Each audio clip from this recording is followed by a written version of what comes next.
South India shopping mall the wedding మంత్ర సరికొత్త wedding collection south India shopping mall.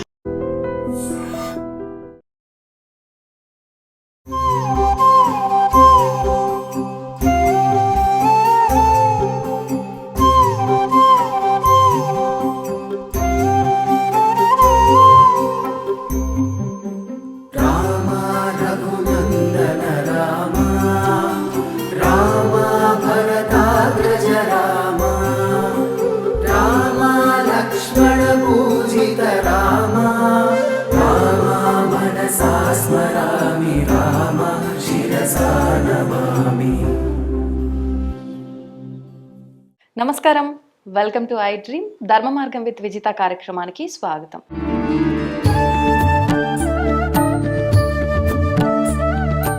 ప్రస్తుతం మనతో పాటు ఉన్నారు కామాఖ్య అమృత శోధన సంస్థ వ్యవస్థాపకురాలు శ్రీ విద్యా ఉపాసకులు వేరుశ్యామ అమ్మ మనతో పాటు ఉన్నారు. ఇప్పుడు అమ్మతో మాట్లాడి మరిన్ని విషయాలు తెలుసుకుందాం. మనకు ఎన్నెన్నో సందేహాలు ఉంటూ ఉంటాయి. ఆ సందేహాలన్నింటినీ కూడా నివృత్తి చేసుకునే ప్రయత్నం చేద్దాం. అమ్మ నమస్తే. అమ్మ, ఆషాఢ మాసం అనగానే మనకు గుర్తొచ్చేది బోనాలు. మనకు హైదరాబాద్లో చాలా ఘనంగా బోనాల ఉత్సవాలన్నీ కూడా జరుగుతూ ఉంటాయి. అసలు ఏంటి బోనాలు ఎందుకు జరుపుకుంటారు, దాని వెనకాల ఆంతర్యం ఏంటో తెలియజేయండి. మనకి అసలు ఎక్కడైనా సరే మన ధర్మం అంటే మన భారతదేశంలో ఒక పండగ అన్నది పెట్టారు అంటే చూడండి, మనకి వివిధ రకాల, అందుకే ఏమంటారంటే విభిన్న రకాలుగా ఉన్న ఏకైక, అంటే ఇన్ని డిఫరెంట్ కానీ అన్నీ ఒక్కటే మళ్ళీ అదే మనకి చెప్తూ వచ్చారు. ఇక్కడ బోనాలు కూడా మీరు చూస్తే ఏంటి అంటే కడుపు చలవ కోసం, అంటే ఆడపిల్లల్ని ప్రతి సంవత్సరం పిలవాలి, ఏదో ఒక ఫంక్షన్, దానికోసం ఈ పండగలను పెట్టారు. అందరూ కలవడం కోసం, అందరూ కలిసి ఏంటి అంటే మామూలుగా భూమి బాగోవాలి అంటే తల్లి బాగోవాలి. ఎందుకు అంటే అమ్మ బాగుంటేనే ఇంట్లో కనెక్షన్ అన్నది ఉంటుంది. ఈ భూమి మీద అంటే చాలా మంది మీరు చూస్తే చెప్తారు ఏంటి అంటే దేవుడు అన్ని ఇళ్లలోనూ ఉండలేడు కాబట్టి ఒక్కొక్క ఇంటికి ఒక్కొక్క అమ్మని పెట్టాడు అని, అమ్మ రూపంలో. ఆ అమ్మ కడుపు చల్లగా ఉంటేనే బిడ్డలందరూ బాగుంటారు.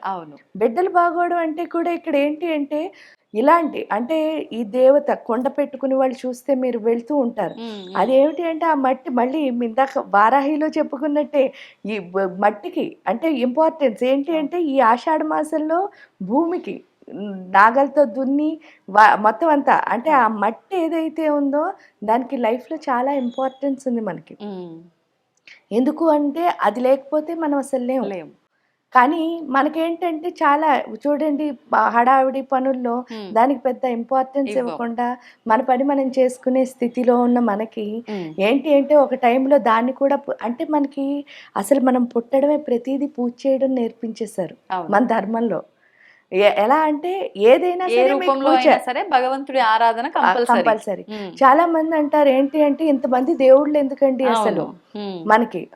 చూడు, కొంతమంది అంటే వేరే వాళ్ళు, అంటే దేవుడు అంటే ఇష్టం లేని వాళ్ళు ఎవరైనా సరే, దేవుడు అంటే ఇష్టం ఉన్న వాళ్ళకి అందరూ ఒక్కటే అన్నది ఖచ్చితంగా అర్థం అవుతుంది.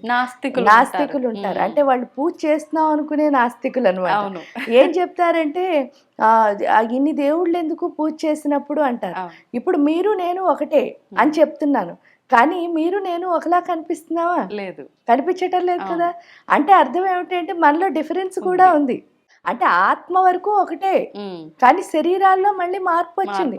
అలా అదే విధంగా ఈ సృష్టి అంతా, అంటే అర్థం ఏమిటి అంటే మన లోపల ప్రాణశక్తి ఒక్కటే అయినా సరే మనం ఎలా అయితే డిఫరెంట్గా ఉన్నామో అదే విధంగా దేవత కూడా. ఎందుకు అంటే నాకు ఒకళ్ళు నచ్చుతారు, మీకు ఒకళ్ళు నచ్చుతారు. అంటే మీ మనస్థితికి, మీరు ఇంతకు ముందు చేసిన సాధనకి ఈ జన్మలో ఎవరో ఒకళ్ళు మీకు నచ్చచ్చు. అంత మాత్రం చేత నాకు నచ్చిన దేవుడు మీకు నచ్చిన దేవుడు మళ్ళీ ఫైనల్గా ఒక్కడే. కానీ దేవుడు అంటే అంతా ఒక్కటే, సర్వాంతర్యామి, మీలో ఉన్నది నాలో ఉన్నది ఒక్కటే. నాకు ఒక ఫామ్లో నచ్చితే మీకు ఒక ఫామ్లో నచ్చుతుంది. దీని అంతటికీ కారణం ఏమిటి అంటే మీరు హోమం చేస్తున్నాం మనం. ఈ హోమం యొక్క ఆంతర్యం ఏమిటి అంటే, అందుకే బోనాల్లో కూడా మీరు మంట దీపం పెట్టుకుని వెళ్తారు. అసలు ఆ అగ్ని యొక్క ఆంతర్యం ఏమిటి అని మీరు చూస్తే, అగ్నిలో ఎప్పుడు చూడండి మీరు నెయ్యి వేస్తున్నాం, చుట్టూ పేలాలని లేకపోతే తెల్ల ఆవాలు, నల్ల నువ్వులు, లేకపోతే బియ్యం గింజలు, ఇంకా చెప్పాలంటే ఇది ఏమిటంటారు తామర గింజలు, తామర పువ్వులు, ఇలా డిఫరెంట్ డిఫరెంట్ ఆహుతులన్నీ అందులో వేస్తున్నాం. ఇవన్నీ ఎందుకు అంటే మనందరం అమ్మ పొట్టలోంచి వచ్చాం. ఈ పొట్టలో ఉన్నంతసేపు ఏమైందిట, హాయిగా 9 నెలలు హ్యాపీగా బతికేస్తాం మనం. మన్నెవరూ ఏం అనలేదు, ఏం అడగలేదు. 9వ నెల అయి బయటికి రాగానే ఫస్ట్ కట్ చేశారు అమ్మకి బిడ్డకి సంబంధం. లోపల పరిస్థితి అంతా డిఫరెన్స్, బయట పరిస్థితి అంతా డిఫరెన్స్. ఎందుకంటే లోపల అంతా చీకటి, చిన్న పొట్ట, లోపలంతా మురికి. ఇంత మురికిలో, ఇంత చిన్న పొట్టలో, ఇంత చీకట్లో హాయిగా ఆనందంగా ఉన్నామంటే ధైర్యం ఒక్కటే, అది మా అమ్మ ఉందని. తీరా బయటికి రాగానే ఇంత పెద్ద ప్రదేశం, ఇదంతా డ్రైగా ఉంది. లోపల చీకటిగా లేదు, వెలుగుగా ఉంది. అంతేకాకుండా పుట్టామని చూడడానికి ఇలాంటి ఆకారాలన్నీ వస్తే లోపల ఎప్పుడూ చూడలేదు.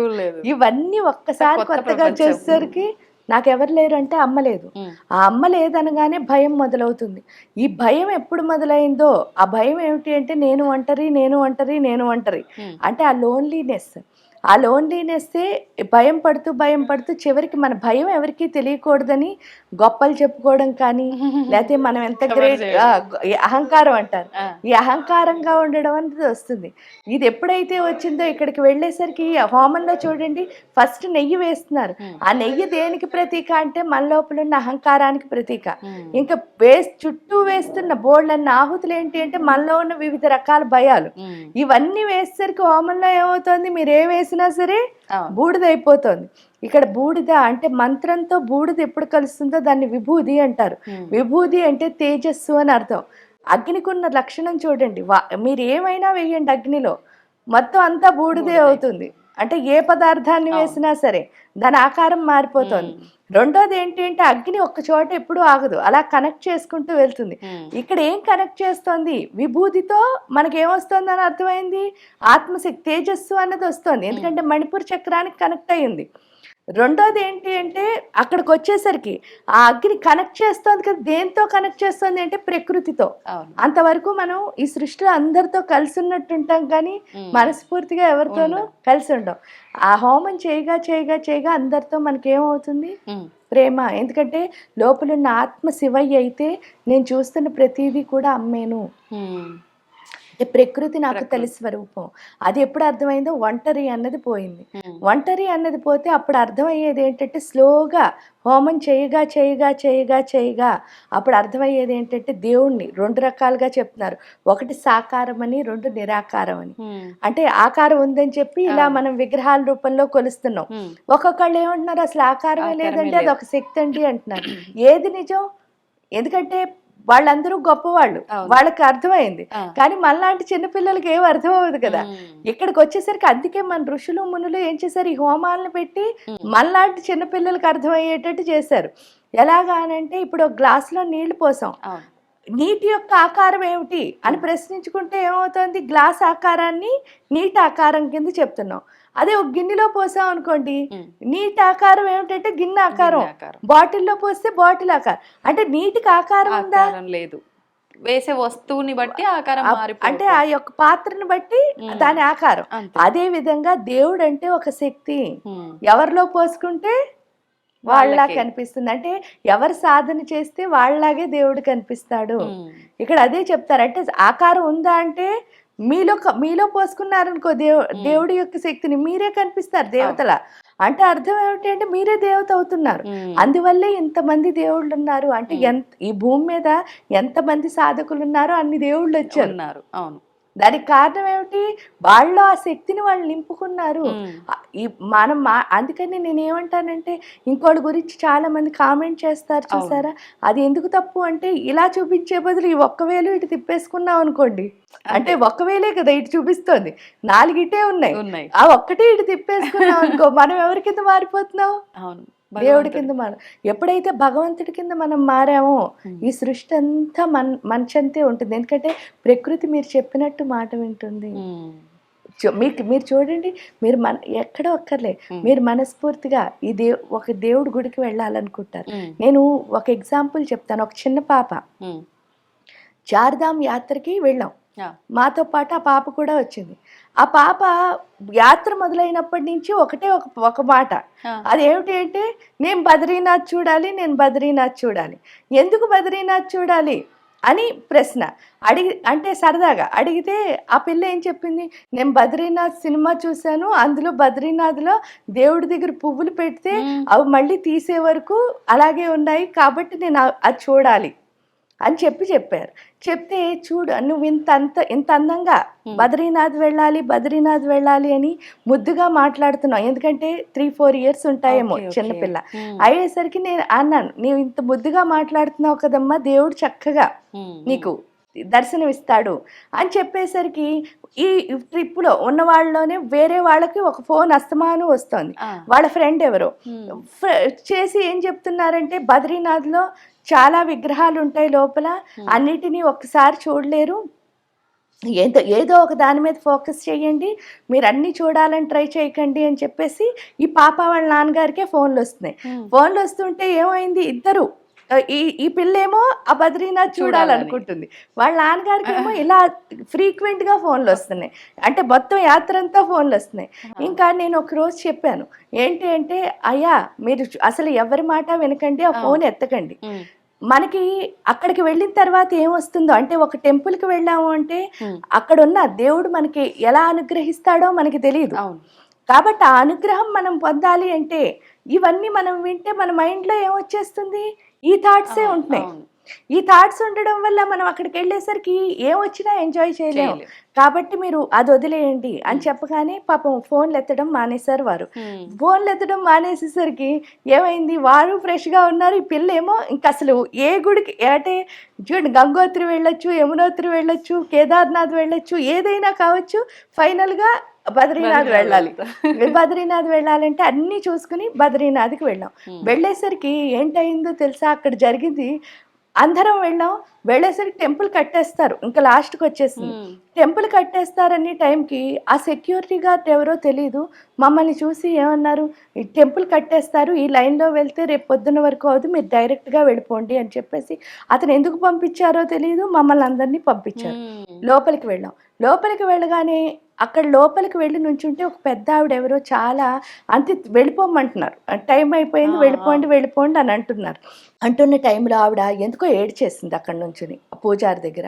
మేము అంత కష్టపడి అంత దూరం నుంచి ఇన్ని కొండలెక్కి ఇక్కడ వరకు వస్తే మీరు ఒక్క 10 నిమిషాలు కూడా చూడకుండా వెళ్ళిపో అంటే మాకు ఎలా ఉంటుంది, దేవుడు వెళ్ళిపోమన్నట్టు కదా అని చెప్పి నుంచుని ఏడ్చేస్తే, ఆఖరికి మీరు చిన్నపిల్లల్ని కూడా చూడనివ్వటం లేదు అంది. ఆ మాట ఒక్కటి ఆవిడ అంది. అనగానే అక్కడ పూజారి, చిన్నపిల్లలు ఎంతమంది ఉన్నారు మీతో అన్నారు. అసలు ఆ పెద్ద ఆవిడ ఎవరో తెలియదు, ఆవిడ వేరే ఎవరో హిందీ ఆవిడ ఏడ్చేసరికి అక్కడ ఉన్న చిన్నపిల్లల తల్లిదండ్రులు అందరినీ వాళ్ళు ఆపేశారు. మాతో కూడా చిన్నపిల్లలు ఉన్నారు కదా, అందరినీ ఆపి ఆ పిల్లల్ని వాళ్ళు లోపలికి తీసుకెళ్ళి చక్కగా ఆ స్వామి మీద పెట్టిన తులసి దళాలు ఇలా చుట్టూ ఉంటాయి కదా, అవన్నీ వాళ్ళ తలల మీద పెట్టి ఆ పిల్లల్ని గర్భగుడిలోకి తీసుకొచ్చారు. వీళ్ళ ఫాదరు ఏం చేశారు, మొత్తం అక్కడ ఉన్న విగ్రహాలన్నీ చూడగలిగారు ఒకే టైంలో.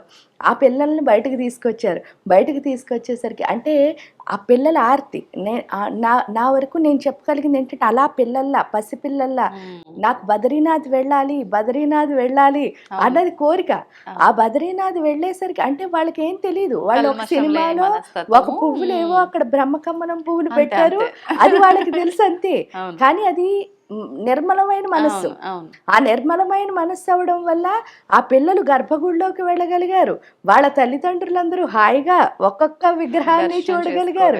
ఆ లోపల అసలు అంతసేపు అంటే అరగంట పైన ఉండగలిగారు. అదంతా కావాలని క్రియేట్ చేసినట్టుగా ఉంది, భగవంతుడే క్రియేట్ చేస్తాడు. అందువల్ల ఏంటి అంటే, ప్రకృతి మనకి సహకరిస్తుంది అని చెప్పడానికి, మీ మనసులో దృఢంగా నేను ఈ దేవుణ్ణి చూడాలి అని అంటే ఇంకో పిచ్చి థాట్స్ ఏం లేకుండా వెళ్తే వీళ్ళు మాట్లాడతారా, వాళ్ళు మనకు అనవసరం. ఎందుకంటే నువ్వు వెళ్ళింది ఎవరి కోసం, ఆ లోపల ఉన్న భగవంతుడి కోసం. అది ఒక్కటి కనుక దృష్టి పెట్టుకుని వెళ్తే ఆ ప్రకృతి రూపంలో అమ్మే సహాయం చేసి మన లోపలికి తీసుకెళ్తుంది. అది ఎవరైనా కావచ్చు, శివుడు అవ్వచ్చు, విష్ణుమూర్తి అవ్వచ్చు, అమ్మే అవ్వచ్చు, సుబ్రహ్మణ్య స్వామి అవ్వచ్చు, ఎవరైనా అమ్మతత్వమే. అంటే మనం ఎవరిని కొలుస్తున్నామో ఆ దేవత యొక్క తత్వం, అది కనుక మనం అర్థం చేసుకున్నాము అంటే ప్రకృతి మొత్తం మనకి హెల్ప్ చేస్తుంది. సూపర్ అమ్మా. నిజంగానే ఇలాంటి అద్భుతాలు కొన్ని కొన్నిసార్లు మనం చూస్తూ ఉంటాం సాధారణంగా. అంటే ఆలయాలకు వెళ్ళినప్పుడు మనం ఏదో మనకు అర్జెంటు పని ఉండడము, అయ్యో ఇంత దూరం వచ్చి దర్శనం చేసుకోకుండానే వెళ్ళిపోతామేమో అనిపించిన సందర్భాల్లో ఇలా ఎవరో ఒకరు వచ్చి నిజంగానే మీరు ఇందాక చెప్పినట్టు సెక్యూరిటీ వాళ్ళు కూడా మామూలుగా అయితే వాళ్ళు అస్సలు లైన్ ఫాలో అవ్వని వెళ్ళని, అలాంటి వాళ్ళే మధ్యలో గేట్ ఓపెన్ చేసి పంపించడం, ఇలాంటి చాలా చాలా చూస్తుంటాం. నాకు కూడా ఒకటి ఇలాంటిది జరిగింది. నిజంగా నమ్ముతా నేను కూడా ఇలాంటివి జరుగుతాయి అని చెప్పి. అమ్మ నాకు ఈ పీఠంకి వచ్చిన తర్వాత ఒకటి అడగాలనిపించింది. సాధారణంగా నా మైండ్లో ఎప్పటినుంచో ఉంది ఆలోచన, కానీ ఇక్కడికి వచ్చిన తర్వాత అక్కడ విగ్రహాన్ని చూసిన తర్వాత, కాళీ అమ్మవారి విగ్రహం చూసిన తర్వాత, అమ్మవారి పాదాల కింద శివయ్య ఉంటాడు, స్వామివారు ఉంటారు. మామూలుగా మనం ఆడవారు అని అంటే మగవారికి రెస్పెక్ట్ ఇవ్వాలి, మగవారు ఆడవారికి రెస్పెక్ట్ ఇవ్వాలి. అందులోనూ భార్యాభర్తలు అని అంటే ఆ రెస్పెక్ట్ ఇంకా ఎక్కువ అవుతుంది. మరి అమ్మవారి పాదాల కింద స్వామివారు ఎందుకు ఉండాల్సి వచ్చింది అని చెప్పి? ఇక్కడ పాదాల కింద లేరమ్మా. అసలు అమ్మ అంటే శక్తి. అంటే శివయ్యకి శక్తి ఎవరిస్తున్నారు అంటే అమ్మ. అందుకే శివుడు కూడా ఆ శక్తి లేకపోతే శవమే. శక్తి 2 మార్గాల్లో ఇస్తారు. ఒకటి ఏంటి అంటే చేతుల ద్వారా, అరిచేతుల ద్వారా, రెండోది అరిపాదాల ద్వారా. సో అందువల్ల ఏంటి అంటే అమ్మ అలా నుంచోడానికి కారణం ఏమిటి అంటే చేతుల ద్వారా అంటే పాదాల ద్వారా ఆయనకి శక్తిని అందిస్తున్నారు. చూడండి, ఒక కాలు ఆవిడ ఆయన గుండెల పైన ఉంటుంది. అంటే ప్రాణశక్తిని ప్రసాదిస్తుంది అమ్మ. ఓకే. అదేంటంటే ఇంకా చెప్పాలి అంటే తంత్రశాస్త్రం ప్రకారం ఆవిడ కాలస్వరూపిణి, ఈయన కాలుడు. ఈ భూమి మొత్తాన్ని వాళ్ళిద్దరే చేస్తున్నారు. అందువల్ల ఏంటంటే ఆవిడ నుంచుని శక్తిని ప్రసాదిస్తోంది మీకు చూస్తే. అవును. అంటే కానీ చూసే వాళ్ళకు మాత్రం అది ఇప్పుడు నేను ఏ రకంగా అయితే అనుకున్నానో ఆ రకంగానే అమ్మవారి పాదాల కిందే స్వామివారు ఉన్నారు. అది చాలా తప్పు. మరి భగవంతుల్లో ఇది పాటించలేదు, మానవులం మనం ఎలా పాటిస్తాము? ఇలాంటి ధోరణి ఎక్కువైపోతుంది. ఇలాంటి ధోరణి అసలు చాలా తప్పు. ఎందుకు అంటే ఇక్కడ అమ్మవారి పాదాలు, అయ్యవారి పాదాలు అని ఉండవు. పాదాలకే పూజ చేస్తారు. ఎందుకంటే వాళ్ళు గురువులు, పరాత్పర గురువు కింద శివాశక్తులను చెప్తాం. అందుకనే గురువు యొక్క తత్వం కూడా అర్ధనారీశ్వర తత్వం. గురువుకి 2 పాదాలు ఉంటే, ఒక పాదం అమ్మవారిది, ఒక పాదం అయ్యవారిది. మనం చేసే పూజ కూడా ఆ పాదుకులకి. అంటే అర్థం ఏమిటంటే ఆ పాదాలు మళ్ళీ ఏంటో కాదు, మన ఎడా పింగళా నాడులే. అక్కడ ఏం చెప్తున్నారు అంటే మన ఎడా పింగళా నాడిని బ్యాలెన్స్ చేస్తున్నారు వాళ్ళిద్దరూ కలిసి. అదే ఎవరి కింద ఉన్నారు ఎవరు, అదేమిటంటే వాళ్ళిద్దరూ ఒకటే కదా. ఇప్పుడు ఆయనలో ఉన్న జ్ఞానశక్తి ఈవిడ, ఆవిడలో ఉన్న చైతన్య శక్తి ఆయన. అంటే మనం భగవంతుడంతా ఒక్కటే, అమ్మవారైనా స్వామివారైనా, కానీ మనం భేదంగా చూస్తున్నాం కాబట్టి మనం ఇది తప్పుగా భావిస్తున్నాం. మనలో ఉన్న దృష్టి తప్ప అసలు లేదు. ఓకే ఓకే అమ్మ, ఇంకొకటి మన పక్కనే చూస్తే శ్రీచక్రాలు కనిపిస్తున్నాయి. ఇక్కడ పీఠం కాబట్టి ఓకే, అంటే నిత్యం ఆరాధనలు జరుగుతూ ఉంటాయి కాబట్టి. కానీ ఇంట్లో శ్రీచక్రం పెట్టుకోవాలి అని అంటే అసలు పెట్టుకోవడానికి పనికిరాదు, చాలా శక్తివంతమైంది, ఆ శక్తిని మనం భరించలేము అని చెప్పేవాళ్ళు కొంతమంది. ఉంటే గనక డైలీ అర్చనలు, ఆరాధనలు, నైవేద్య నివేదనలు ఇవన్నీ జరగాలని కొంతమంది. అంటే అమ్మవారినే మనం శ్రీచక్ర రూపంలో ఆరాధిస్తున్నాం, మరి అమ్మవారిని ఇంట్లో ఉంచుకోవడంలో తప్పేంటి? తప్పు అస్సలు లేదు. అసలు అయినా మీ అమ్మని మీరు ఇంటికి తెచ్చుకోవాలి అంటే ఎన్ని ఈక్వేషన్స్ అసలు ఉన్నాయా? జగదప్పితరవంతి ఆవిడే మనకి అందరికీ ఆమె. మా అమ్మని మనం ఎలా పూజించుకుంటాము అన్నది మనది. కానీ ఆవిడని ఎంత శ్రీచక్రానికి ఒక లక్షణం ఉంటుంది. అదేంటంటే శ్రీచక్రం అని కాదు, మీరు ఏ అమ్మని చూసినా అమ్మకున్న లక్షణం ఏమిటి అంటే మీరు ఏదైనా ఇచ్చారనుకోండి ఆవిడకి మళ్ళీ దాన్ని డబల్ చేసి ఇచ్చేయడం ఇష్టం. అలాగే శ్రీచక్రంలో ఉన్న అమ్మ జగన్మాత. అంటే ఇప్పుడు మనకి ఒక అమ్మ వచ్చింది అనుకోండి ఈ జన్మలో, మనం ఆవిడ కలిసి మహా అయితే 80 years, ఎందుకంటే ఆవిడకి 20 years వచ్చాక మనం పుడితే ఆవిడ 100 years బతికేస్తే మన 80 years వచ్చే వరకు అమ్మ ఉంటుంది. అంటే మనకి ఆవిడకి 80 years బంధం, 80 సంవత్సరాలే. కానీ ఈవిడ అలా కాదు. అంటే ఈ సృష్టి ఎప్పుడు మొదలైందో అప్పటి నుంచి ఎండ్ అయ్యే వరకు మళ్ళీ సృష్టి మొదలైన ప్రతిసారి మనకు అమ్మ ఆవిడే. అవును. మరి అంత జగన్మాతకి మన మీద ఎంత ప్రేమ ఉంటుంది. కాబట్టి ఆవిడకి ఏది ఇచ్చినా సరే అలా ఇచ్చేస్తుంది రెట్లు. అందుకని ఏంటంటే ఎంత పూజ చేస్తే అంత శక్తి ఆ యంత్రానికి వస్తుంది. అలా అని నేనేం చేయలేను. ఇప్పుడు పూజ అంటే మీకు 5 నిమిషాలే టైం ఉంది, అప్పుడు చక్కగా ధూపం దీపం నైవేద్యం పెట్టచ్చు. ఏమండి నాకు 10 నిమిషాలు టైం ఉందండి, అప్పుడు కొంచెం రోజు ఆవిడకి స్నానం చేయించి ఏవో పువ్వులు పెట్టుకుని పూజ చేసుకోవచ్చు ఖడ్గమాలతో. మీరు ఎలా అలవాటు చేశారు అన్నది. దానికి తోడు ఏంటి అంటే మీరు ఆవిడకి పూజ చేసినప్పుడు ఇప్పుడు చెప్పిన ఈక్వేషన్ ఏంటి, మనం ఎంత చేస్తే దానికి రెట్లు చేసి మళ్ళీ తిరిగి మనకి వస్తుంది. ఇచ్చేస్తుంది. ఇవ్వడం అంటే ఏంటి, మనకి మళ్ళీ ఆ ఎనర్జీ అనేది బిల్డ్ అవుతూ ఉంటుంది. మనకి ఎంత శక్తి వస్తుందో అప్పుడు మనకు అంత టైం వచ్చినట్టు అనిపిస్తుంది. ఇంకా ఎక్కువ చేయాలి, ఇంకా ఎక్కువ స్లోగా ఆవిడకి మనం పూర్తి పూజలు చేసుకోగలుగుతాం. ఓకే. అంటే మొదలన్నది ఉండాలి కదా. అంటే మొదటి స్టెప్ వేయడం అన్నది ఎప్పుడూ ఆవశ్యం. మొదటి స్టెప్ వేయకుండా భయపడుతూ వెనక్కి వెళ్తే ఆ స్టెప్ ఎప్పుడు మనం వేయలేం. కానీ స్త్రీ చక్రం అంటే అస్సలు భయపడాల్సింది లేదు. అక్కడ ఉన్న 9 ఆవరణలు మన శరీరంలో ఉన్న 9 రంధ్రాలే.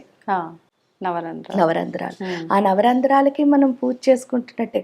ఎందుకంటే ఈ 9 రంధ్రాల్లో మార్పు వస్తేనే మనలో మార్పు వస్తుంది. మనం అమ్మలా మారాలంటే మరి 9 రంధ్రాలు మారాలి కదా. అవును. అక్కడ పూజ చేస్తే ఎక్కడ మార్పు వస్తుందంటే ఇక్కడే. మనకి ఇక్కడ చూస్తే కనుక ఇప్పుడు శివుడి విగ్రహం ఉంది, శ్రీచక్రాలు 2-3 కనిపిస్తున్నాయి, పాదుకలు ఉన్నాయి, అమ్మవారి మూర్తులు కూడా చాలా కనిపిస్తున్నాయి.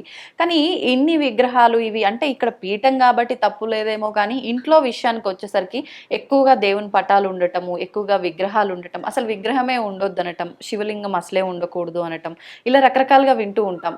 ఎంతవరకు వాస్తవం అంటారమ్మా? నాకు అసలు తప్పు చాలా. ఎందుకు అంటే మీరే చెప్తున్నారు అంతర్ముఖ సమారాధ్య అని, మీరే చెప్తున్నారు ఆత్మవిద్య అని, మనమే చెప్తున్నాము హృదయస్థార విప్రఖ్య త్రికోణాంతర దీపిక అని, మనమే చెప్తున్నాము సర్వాంతర్యామి అని. మరి ఇన్ని చెప్పిన తర్వాత మళ్ళీ అసలు ఇది ఉండొచ్చు అది ఉండకూడదు, ఎందుకంటే ఇది విశ్వవ్యాపక చైతన్యం కదా. ఇప్పుడు నాలో ఉన్న ప్రాణశక్తి దేవుడు అన్నప్పుడు నేను ఇంట్లో తిరుగుతున్నాను అంటే ఇది ఇంత పెద్ద విగ్రహం తిరుగుతున్నప్పుడు అవి ఇంత పెద్దగా కూడా లేవు. పైగా వీటన్నిటికీ మనమే ప్రాణశక్తి ఇస్తున్నాం. అంటే ప్రాణ ప్రతిష్టాపన చేయడం అంటే ఏంటి, ఎక్స్చేంజ్ ఆఫ్ ఎనర్జీ కదా. అంటే మన లోపల నుంచే కదా ప్రాణ ప్రతిష్ఠ అక్కడ జరుగుతోంది. అంటే అది ఉండొచ్చా ఉండకూడదా అని నీకు డౌట్ అసలు ఎందుకు వచ్చింది అన్నదానికి అసలు ఆన్సర్ లేదు. నాకు అనిపించింది, నాకు హ్యాపీగా ఉంది, ఏదైనా చెయ్యొచ్చు. ఎందుకు అంటే మీరు చూడండి, నాన్నని కూడా నాన్నగారు అని పిలుస్తాం, మనం గౌరవిస్తాం. కానీ దేవుణ్ణే ఎప్పుడు దేవుడు అని అంటాం. ఎందుకు అంటే అసలు మనకు అన్నిటికంటే దగ్గర అదే, అన్నిటికంటే దగ్గర అదే. ఎన్ని చెప్పినా సరే అంటే అర్థం ఏమిటి అంటే మొత్తం అన్నిటికంటే మనకి దగ్గర అయిన దాన్ని మనం ఎందుకు దూరం చేసుకోవాలి అసలు. అవును, వాస్తవం అమ్మ మీరు చెప్పింది. నాకు ఇలా ఇష్టం అనుకో, నేను ఇలా చేసుకోవచ్చు. కొంతమందికి అసలు ఏమి ఇష్టం ఉండదు, ఒక దీపం పెట్టుకోవడం నచ్చుతుంది, దీపం పెట్టుకోవచ్చు. కొంతమందికి అసలు ఏం వద్దు, కళ్ళు మూసుకుని కూర్చుంటే హ్యాపీ అనిపిస్తుంది, హ్యాపీ. కొంతమందికి మంత్రం చదివితే హ్యాపీ అనిపిస్తుంది, అందులో కొంతమందికి లోపల చదివితే హ్యాపీ అనిపిస్తుంది. మనకి ఎలా ప్రశాంతంగా ఉందో అది చేసుకోవడం తప్ప ఇది చెయ్యొచ్చు ఇది చేయకూడదు అన్నది ఎందుకు ఉండదు అంటే అసలు ఆ విశ్వవ్యాపక చైతన్యాన్ని మనం రిస్ట్రిక్ట్ చేయకూడదు. ఫస్ట్ ఆఫ్ ఆల్ ఓకే, మనం ఏది చేసినా సరే లిమిట్ చేసేస్తున్నాం. అంటే నైవేద్యం పెట్టాలి అని చెప్పాను, నైవేద్యం పెట్టాలి అని చెప్పామనుకోండి, పలానా నైవేద్యం పెట్టాలి అని చెప్తే ఆ నైవేద్యం ఇంత పెడుతున్నాం, అది నిజంగా ఆవిడ తినాలనుకుంటే మీరు పెట్టిన నైవేద్యం ఏ మూలకైనా వస్తుందా కదా. ఆవిడ తినాలనుకున్నంత మీరు వండి పెట్టగలరా? లేదు. అంటే మహానైవేద్యం అంటే ఏమిటో అర్థం తెలుసుకోవాలి. అదేమిటి అంటే మహానైవేద్యం అంటే మనస్సే నైవేద్యం. అందుకే అందులో చూడండి, పానాయ స్వహ, అపానాయ స్వహ, ధ్యానాయ స్వహ, ఉదానాయ స్వహ, సమానాయ, ఇవన్నీ ఏమిటి? 5 వాయువులు. అవి ఎక్కడున్నాయి? 5 ప్రాణాలు మన లోపలే ఉన్నాయి. అంటే ఆ 5 ప్రాణాలనే నైవేద్యం కింద పెట్టమన్నారు. అదే మహానైవేద్యం అంటే. అంతేకాని మీరు వండిన అన్నం కూర పప్పు చారు కాదు. ఎట్ ది సేమ్ టైం నువ్వు తింటున్న ప్రతిదీ ఆవిడకి సమర్పించి తినడం. ఎందుకంటే కృష్ణార్పణం అని తింటే అది నీకు అంటదు. దీనికి చిన్న కథ చెప్తా. అదేమిటి అంటే ఒకసారి దూర్వాస మహాముని వస్తారట. వచ్చి ఆయన యమునా నదికి అవతల ఒడ్డున కూర్చుంటారు. యమునా నదికి అవతల ఒడ్డున కృష్ణుడు ఉన్నారు. కృష్ణుడు ఉండి ఏం చేస్తారట, ఎవరిని పంపించినా ఆయన కోపం కదా, ఎందుకు అని చెప్పి రుక్మిణి అమ్మవారికి చాలా భక్తి ఎక్కువ. అందుకని రుక్మిణీదేవికి ఆ బాధ్యత అప్పచెప్పి అమ్మ నువ్వు వంట చేసి ఆయనకి పట్టుకెళ్ళు, ఒక ఈ పలానా అని చెప్తారట. ఒక పెద్ద బండి నిండా అవుతాయి వంటలు. ఆ బండి నిండా ఆయన వంటలను ఆవిడ పట్టుకెళ్ళడానికి రెడీ అవుతుంది. ఏమో వాళ్ళ శిష్యులు అందరూ 3 మంది వచ్చేసారేమో అనుకుని ఈవిడ ఈయన చెప్పిన వంట అంతా చేసి పట్టుకెళ్తుంది. కరెక్ట్ గా యమునా నది దగ్గరికి వెళ్ళేసరికి ఏమవుతుంది అంటే ఎలా దాటాలో తెలియదు. అదంతా తిరిగి రావాలంటే చాలా లేట్ అయిపోతుంది. భోజనం టైం దాటిపోతుంది. ఇప్పుడు ఎలా వెళ్ళాలి ఆయన దగ్గరికి? ఆయనకి అసలే కోపం అని చెప్పేసి మళ్ళీ కృష్ణుడిని అడుగుతుందిట, తండ్రి నేను ఎలా వెళ్ళాలి? ఇప్పుడు ఇదంతా తిరిగితే ఆయన లంచ్ టైం దాటిపోతుంది, అప్పుడు ఆయన కోపం పడతాడు, అనవసరంగా నాకు శాపం వస్తుందని చెప్పి ఇప్పుడు భయపడుతుంది. భయపడితే అప్పుడు రుక్మిణి అమ్మవారికి చెప్తారట, యమున దగ్గర నుంచుని దండం పెట్టి ఒకటి అడుగు, నిత్య ఉపవాసి దగ్గరికి వెళుతున్నాను అని చెప్పమంటారట. ఆవిడ అలాగే నిత్య ఉపవాస దగ్గరికి వెళుతున్నాను తల్లి, దారి ఇవ్వి అని అడుగుతుందిట. అప్పుడు యమునా నది 2 ముక్కల కింద విడి ఆవిడకి దారిస్తుంది, హ్యాపీగా వెళ్ళిపోయి ఆయనకి భోజనం వడ్డిస్తుంది. తీరా చూస్తే అక్కడ శిష్యులు ఎవరో బోల్డ్ మంది ఉన్నారనుకుని ఈవిడ వెళ్తుంది. వెళ్తే అసలు అక్కడ ఎవ్వరూ ఉండరు, ఆయన ఒక్కరే ఉంటారు. మొత్తం ఈవిడ పట్టుకెళ్ళిన బండిడన్ను ఆయన తినేస్తాడట. ఆయన తినేసరికి ఈవిడికి మనసులో సందేహం కలుగుతుందిట, అదేమిటి ఆయన నిత్య ఉపవాసం దగ్గరికి వెళ్తున్నారని అన్నాడు, ఈయన ఎంత అన్నం తినేస్తే ఉపవాసం ఏమిటి అని అనుకుంటుందిట. అనుకుని ఆయన దగ్గర ఏం మాట్లాడినా అసలు అలాంటి ఆలోచనలు వచ్చాయని తెలిసిన ఆయన ఏదో ఒక శాపం ఇస్తాడని ఆవిడ భయపడి ఏం చేస్తుంది, కామ్గా ఏం మాట్లాడకుండా మళ్ళీ వచ్చేయాలంటే ఇప్పుడు వచ్చినప్పుడు అలా చెప్తే వచ్చేసింది, మరి వెళ్ళేటప్పుడు ఎలా వెళ్ళాలి? అప్పుడు ఆయన అడుగుతుంది దూర్వాస మహాముని, ఇలా చెప్పమన్నారు కృష్ణుడు, నేను చెప్పాను, ఇలా వచ్చేసాను, ఇప్పుడు నేను ఆయన దగ్గరికి వెళ్ళాలి కదా, ఏం చెప్పాలి అని అడుగుతుంది ఆ ఒడ్డుకి వెళ్ళాలంటే. అంటే ఆయన చెప్తాట, అక్కడ దండం పెట్టుకుని అమ్మా నిత్య బ్రహ్మచారి దగ్గరికి వెళుతున్నాను అని చెప్పమంటాట. ఈవిడ దండం పెట్టి నిత్య బ్రహ్మచారి దగ్గరికి వెళ్తున్నాను అని చెప్తుంది. ఈవిడికి ఇంకొంచెం సందేహం పెరిగిపోతుంది, నేను ఎంతమంది ఆడవాడితో తిరుగుతుంటే నిత్య బ్రహ్మచారి అంటుంది అన్నాడేమిటి అనుకుంటుంది. కానీ ఆయన చెప్పారు కదా దండం పెడుతుంది, యమునా నది దారిస్తుంది, ఆవిడ వచ్చేస్తుంది. ఇంకా ఆవిడ మనసు ఆగక కృష్ణుడిని అడుగుతుందిట, నువ్వేమో నిత్య ఉపవాస దగ్గరికి వెళ్తున్నానన్నావు, ఆయన ఏమో బండిడన్నం తినేశాడు, ఇటు రమ్మంటేనేమో నువ్వేమో ఎంతమంది ఆడవాళ్ళతో తిరుగుతుంటే నిత్య బ్రహ్మచారి అన్నాడు, ఇదేమిటి అని అడిగినప్పుడు అప్పుడు కృష్ణుడు చెప్తాట. ఎందుకంటే కృష్ణుడు చాలా చాలా, అందుకే కృష్ణం వందే జగద్గురు, ఆయన ఇచ్చేదే జ్ఞానం, ఆయన ప్రతి లీలా జ్ఞానమే. అంటే అది తెలుసుకుంటే జ్ఞానం అయిపోతుంది, తెలుసుకోకపోతే అది ఏమిటవుతుందంటే మనకేదో సరదాగా కొంటితనం కింద అనిపిస్తుంది, కానీ ప్రతిదీ జ్ఞానమే. ఆ జ్ఞానంలో ఆయన చెప్పింది ఏంటి అంటే నిత్య బ్రహ్మచారి, ఆయన ఎప్పుడు నీ కర్మల్ని తీసుకోవడానికి ఆయన తింటాడు తప్ప ఆయన కోసం ఆయన తింటూ, కాబట్టి ఆయన తింటున్నట్టే ఆయన ఆ తిండిని అనుభవించడు. అంటే ఆయన ఆకలికి వెళ్ళి తింటలేదు, అందువల్ల ఆయన నిత్య ఉపవాసే, ఎవరి కోసమో ఒకరి కోసం తింటున్నాడు, ఈ ప్రపంచం బాగోవాలని తింటున్నాడు. కాబట్టి ఆయన దీని మీద ఏం వ్యామోహం లేదు. ఆ రోజు తిండి దొరకకపోయినా పర్వాలేదు, తిండి దొరికినా పర్వాలేదు, అది కారంగా ఉన్నా పర్వాలేదు, ఉప్పుగా ఉన్నా పర్వాలేదు, తీగ ఏదైనా ఆయన తినేస్తాడు. ఎందుకంటే భూమి అంతా బాగోవాలి, అన్నిటి కర్మలు తీసుకుని ఆయన అలా ఉన్నాడు. ఇటు వచ్చేసరికి నిత్య బ్రహ్మచారి అంటే ఇక్కడ నేను ఎవరితో ఏం చేసినా సరే నా దేహం కోసం నేను ఏం చేయటం లేదు, వాళ్ళని ఉద్ధరించడానికి, అంటే వాళ్ళలో ఉన్న చైతన్యాన్ని ఉన్నతిని పెంచి వాళ్ళు గొప్పగా ఎదగడానికి, వాళ్ళు యోగుల కింద మారడానికి, యోగినుల కింద మారడానికి చేస్తున్నదే. అందువల్ల నేను ఎవరితోనూ ఏది నా శరీరం కోసం కానీ నా స్వార్థం కోసం కానీ ఇక్కడ చేయటం లేదు, కాబట్టి నేను నిత్య బ్రహ్మచారినే, నేను దేన్ని నాకు అంటించుకోలేదు అని చెప్తాడు. చెప్పేసరికి అప్పుడు అమ్మకి అర్థమవుతుంది, ఎందుకంటే ఆవిడ గొప్ప భక్తురాలు, చక్కగా అర్థమవుతుంది. అర్థమైన తర్వాత అది మనందరికీ కూడా అర్థం అవ్వాలి, ఎందుకంటే అంత గొప్పవాడు. అందుకే ఆయన్ని నిష్కలిత బ్రహ్మచారి, అసలు దేంతోనూ కలవని బ్రహ్మచారి ఆయన. ఆయన అసలు ఎప్పుడూ దేంతోనూ కలవడు కృష్ణుడు. ఎందువల్ల అంటే ఆయన దేన్ని శరీరానికి అంటించుకోలేదు, ఏ పని చేసినా సరే ఇంకోళ్ళ ఉన్నతి కోసమే. అందుకే సాధకుడు ఎప్పుడు ఏమంటారు, పరోపకారార్థం ఇదం శరీరం, అది తెలియాలి అంటే మనం అనాహత చక్రం వరకు రావాలి, అప్పుడే అర్థమవుతుంది. ఎప్పుడు పూర్తి శరణాగతి వస్తుందో, నేను ఇక్కడ వచ్చింది నాకేం చేసుకోవడానికి కాదు, అంటే శరణాగతి అంటే భగవంతుడి మొత్తం అంతా భగవంతుడే. ఇక్కడ కనిపిస్తున్నది ఏది భగవంతుడు కాంతి లేదు. అవును, మనం చూసే ప్రతిదీ భగవంతుడే. అది అర్థమైతే చాలు, శరణాగతి వచ్చేస్తుంది. అద్భుతం అమ్మ, నిజంగా నైవేద్యం అనే ఒక విషయంలో ఇంత డెప్త్ ఉంది అని అర్థమవుతుంది. చాలా చక్కగా వివరించారు మీరు కూడా. మనకు సమయం ఎక్కువగా లేదు, మరొక మంచి ఎపిసోడ్లో మరిన్ని విషయాలు మాట్లాడుకుందాం అమ్మ. ధన్యవాదాలు. తవ్వండి, తవ్వుతూనే శివలింగం సరే దాన్ని అట్లా కప్పేసేయండి, చూపించదండి. మూర్తి పూజ కాదు, సాక్షాత్ బ్రజేంద్ర నందన భగవాన్ ఉన్నారు మూర్తిలో. ఏమీ ఆశించకుండా ఆరాధించే వాళ్ళు కూడా ఉన్నారా ప్రభుజీ? నిజమైన భక్తి అంటే మనకు తెలియదు కాబట్టి